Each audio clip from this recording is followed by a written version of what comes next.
একমাত্র স্বৈরাচারের দোসররাই এই চুরি ডাকাতি ছিনতাই এসব কিছু এরাই গড়াইতেছে। এটা আসলে কোনো দলীয় কোনো লোকজন না, এটা সুযোগ সন্ধানে কিছু লোকজন আছে।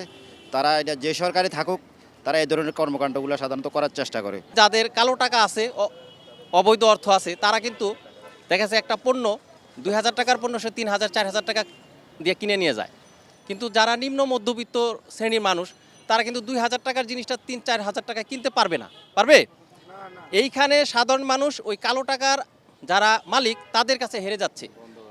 হ্যাঁ, এই কালো টাকার আধিপত্য যেন না থাকে। জনগণের কথা তো কেউই শুনে না।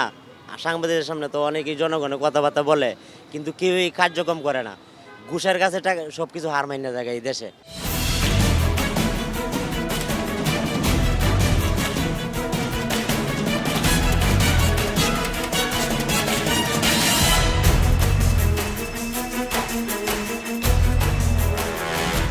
দর্শক শুভেচ্ছা, জনতার কথা অনুষ্ঠানে আপনাদের স্বাগত জানাচ্ছি।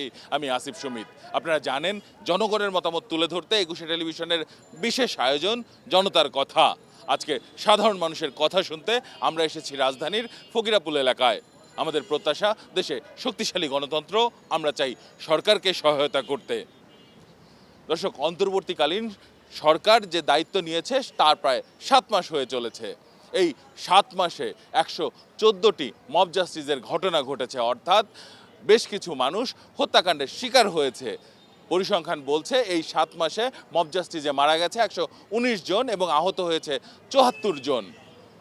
মাননীয় প্রধান উপদেষ্টা বলছেন যে আওয়ামী লীগের যে সকল অনুসারীরা বাংলাদেশে রয়ে গেছেন তারা মব জাস্টিস সৃষ্টি করছেন।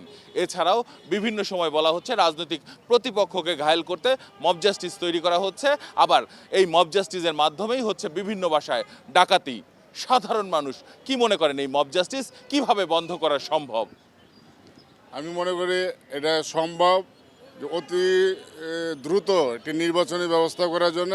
আর বর্তমান সরকার যদি মনে করে যে প্রশাসনের মাধ্যমে দ্রুত এই সমস্যা সমাধান করতে পারে। একমাত্র স্বৈরাচারের দোসররাই এই চুরি ডাকাতি ছিনতাই এসব কিছু এরাই গড়াইতেছে। এটা আসলে কোনো দলীয় কোনো লোকজন না, এটা সুযোগ সন্ধানে কিছু লোকজন আছে।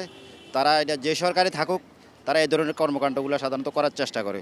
দেশে যে রকম চুরি ছিনতাই এবং কিশোর গ্যাং হচ্ছে, এদেরকে সমাজে যারা নেতৃত্ব দিচ্ছে বা মহল্লায় যারা নেতৃত্ব দিচ্ছে, ওরা যদি ঐক্যবদ্ধভাবে ওদেরকে প্রতিহত করে এবং একটা দুইটা যদি সরাসরি প্রতিহত করে এর ফলে প্রশাসনের হাতে তুলে দেয়, তাহলে আমার মনে হয় যে এই যে চুরি চিন্তায় কিশোর গ্যাং এরা আস্তে নিস্তেজ হয়ে যাবে। বর্তমানে রাজপথে যে আমাদেরকে যে সেনাবাহিনীকে যে দায়িত্ব দেওয়া হয়েছে, বর্তমান যে সেনাবাহিনী প্রধান ওয়াকারুজ্জামান সাহেব তার বাহিনীকে হয়তো সেইভাবে পরিচালনা করতেছেন না। এখানে তাদের কোনো একটা ত্রুটি রয়ে গেছে। এখন যদি প্রশাসন এটা নিয়ে একটু কার্যকরিত ক্ষমতা দেখায় তাহলে এটা সম্ভব। বিগত সময়গুলোতে কিন্তু এরকম অনেক কিছু হয়েছে, এই ধরনের চুরি ছিনতাই রাহাজারি, কিন্তু দেখা গেছে যে এগুলা সোশ্যাল মিডিয়াতে অনেকে প্রকাশ করতেও পারে নাই, যেহেতু আওয়ামী ফ্যাসিস্টরা একটা স্বৈরাচারী কায়দায় দেশ পরিচালনা করেছেন। যারা এখন এই দেশটা পরিচালনা করছে তাদের অভিজ্ঞতা কতটুকু আছে? দীর্ঘকালীন আওয়ামী লীগ, বিএনপি সহ বিভিন্ন দল, জাতীয় পার্টি, তাদের একটা রাজনৈতিক অভিজ্ঞতা আছে অনেক বড় বড়। মব জাস্টিস এই মুহূর্তে নিয়ন্ত্রণ করার জন্য আমি মনে করতেছি লয়ারদের সবচেয়ে বড় ভূমিকা রাখা দরকার। যেমন চুরি ছিনতাই যারা করতেছে তাদেরকে গ্রেপ্তার করলে পরের দিনই তারা জামিনে বের হয়ে আবার সেই কুকর্মে লিপ্ত হচ্ছে। এখন আইনশৃঙ্খলা পরিস্থিতি বাহিনী এভাবে কাজ করতেছে না। সন্ত্রাসী যেই হোক, বাংলাদেশের কেউ না, এদেরকে শাস্তি দেওয়া উচিত। অনেক ধন্যবাদ আপনাকে। দর্শক, আপনারা শুনছিলেন সাধারণ মানুষের প্রতিক্রিয়া। মূলত তারা বলছেন মব জাস্টিস এই দমনে আইন শৃঙ্খলা বাহিনীকে আরও কঠোর হতে হবে। এখন সাধারণ মানুষের কাছে আমরা দ্বিতীয় প্রশ্নে যেতে চাই।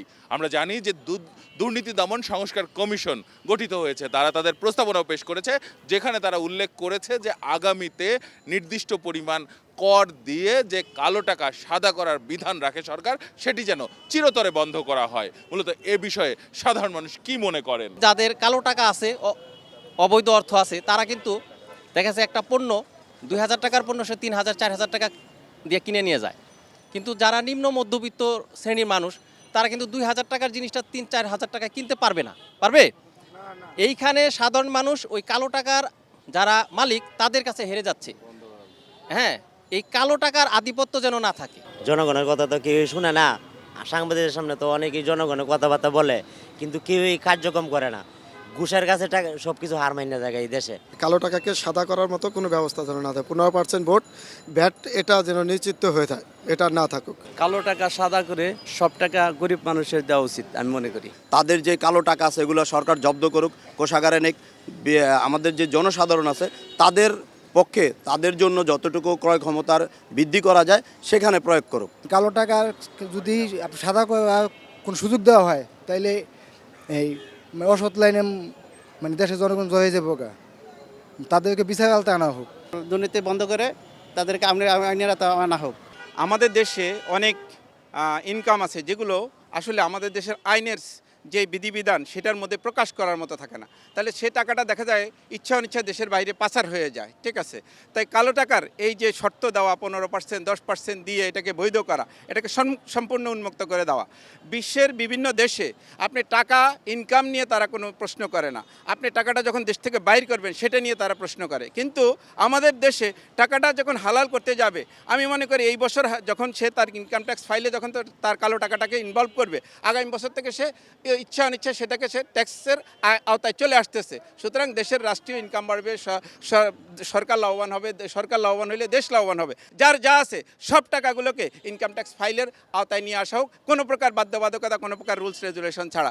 অনেক ধন্যবাদ আপনাকে। দর্শক, আপনারা শুনছিলেন সাধারণ মানুষের প্রতিক্রিয়া। সাধারণ মানুষ কিন্তু তাদের ভাবনাগুলো অসাধারণ, তাদের চিন্তা অনেক সূক্ষ্ম ও গভীর। দর্শক, জনতার কথা দেখতে প্রতি শনি, রবি, মঙ্গল এবং বুধবার চোখ রাখুন একুশে টেলিভিশনে। সঙ্গে থাকবো আমি আসিফ সুমিত।